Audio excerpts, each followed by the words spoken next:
Hi everyone, welcome back to my channel. मैं हूं प्रिया। कैसे हो आप सब? आई होप आप बहुत अच्छे से होंगे।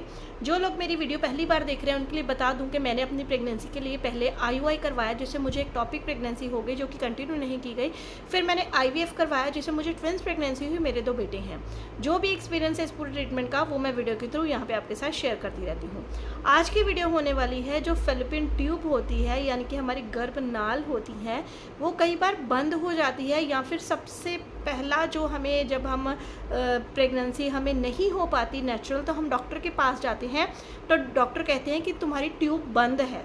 ठीक है, तो उसका क्या कारण हो सकता है, अपना एक्सपीरियंस शेयर करने वाली हूँ। मुझे एक्टोपिक प्रेगनेंसी हो गई थी, और एक्टोपिक प्रेगनेंसी होने का मेन कारण होता है ट्यूब्स का बंद होना।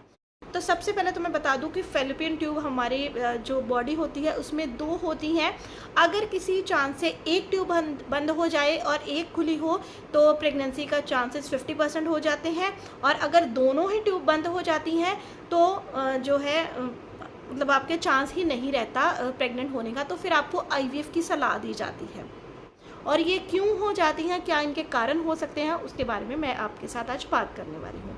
तो सबसे पहले मैं आपको बता दूं कि जैसे जब मैंने अपना IUI करवाया तो मुझे एक्टोपिक प्रेगनेंसी हो गई, यानी कि जो मेरी प्रेगनेंसी थी वो ट्यूब में हो गई। डॉक्टर ने देखा, उसको यूट्रस में कुछ दिखाई नहीं दिया। मैं प्रेग्नेंट बीटा HCG के लेवल पे भी अच्छा खासा आ रहा था, यानी कि मैं प्रेग्नेंट थी, और जो मेरा यूरिन टेस्ट था वो भी पॉजिटिव आ रहा था। लेकिन जो मेरी प्रेगनेंसी थी वो कहीं दिख ही नहीं रही थी, यूट्रस में दिख ही नहीं रही थी। तो डॉक्टर को यही बाद में पता चला कि इसको एक्टोपिक प्रेगनेंसी हो गई, यानी कि ट्यूब में हो गई है। वो क्यों होती है, या कि ट्यूब आपकी बंद हो सकती है, या फिर उसमें कोई प्रॉब्लम हो सकती है, तो मैं आपको बताऊंगी कि प्रॉब्लम क्यों हो सकती है।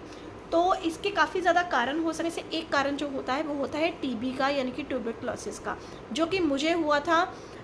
मुझे नहीं समझ आता, जब मैं अपना ट्रीटमेंट लेने गई थी, जब मैं IUI लेने गई थी, तो डॉक्टर को चाहिए था कि सबसे पहले वो मेरी ट्यूब टेस्ट करती, जिससे उसको पता चल जाता कि मुझे IUI करने का फ़ायदा भी होगा या नहीं। उन्होंने नहीं किया।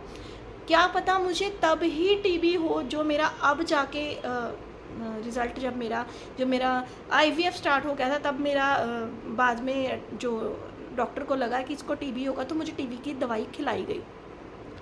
तो ये इसका ट्यूब बंद होने का मेन कारण काफ़ी हद तक हो सकता है TB होने का, यानी कि ट्यूबरकुलोसिस होने का।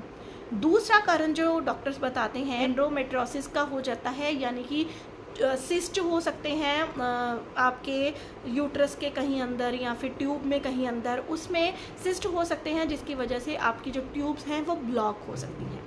ये एक दूसरा कारण माना जाएगा। तीसरा कारण जो मुझे भी नज़र आता था, लेकिन डॉक्टर को मैं बता के थक गई थी, लेकिन IUI वाली डॉक्टर को, जो जलंधर की पंजाब की डॉक्टर थी, मतलब उसने कुछ इसका देखा ही नहीं, सोचा ही नहीं। मुझे वजाइना में बहुत ज़्यादा टाइम तक, मेरी हर टाइम ना जो पेंटी लाइन थी वो मतलब वेट ही रहती थी। मुझे इतना वाइट डिस्चार्ज निकलता था, जिसको लिकोरिया बोला जाता है, आई थिंक मैं सही प्रोनाउंस कर रही हूँ। तो उसकी डॉक्टर ने मुझे दवाई ही नहीं दी। उसका भी एक मेन कारण हो सकता है, जिस वजह से आपकी ट्यूब जो है वो बंद हो सकती है, या फिर उसमें थोड़े से जाले हो सकते हैं, या फिर उसमें पानी भरा हो सकता है, तो इससे ट्यूब बंद हो सकती है। तो फिर एक और कारण हो सकता है कि अगर किसी वजह से आपको स्टमक की आपकी सर्जरी हुई है किसी भी कारण से, उसकी वजह से भी चांस हो सकता है कि आपकी जो ट्यूब है वो बंद हो जाए। तो फिर एक कारण आता है इन्फेक्शन का, जो कि आपकी जो यूट्रस है उसमें इन्फेक्शन हो सकती है, जिसकी वजह से ट्यूब में जाले पड़ सकते हैं, और पस भर सकती है, इसमें पानी भर सकता है, और वो काम ही नहीं करती है।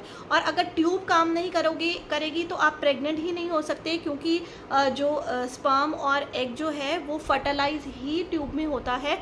इसलिए जैसे जब आपको IVF को भी ट्यूब टेस्ट बोल जाता है, क्योंकि जो ट्यूब का काम होता है वो बाहर लैब में होता है, तो वो ट्यूब अगर बंद होगी तो आप प्रेग्नेंट नहीं हो सकते। तो ये सब जो मैंने कारण बताए हैं, ये ट्यूब बंद होने के हो सकते हैं। अगर इनमें से आपको कुछ भी कारण नज़र आता है तो ज़रूर अपने डॉक्टर को दिखाइएगा।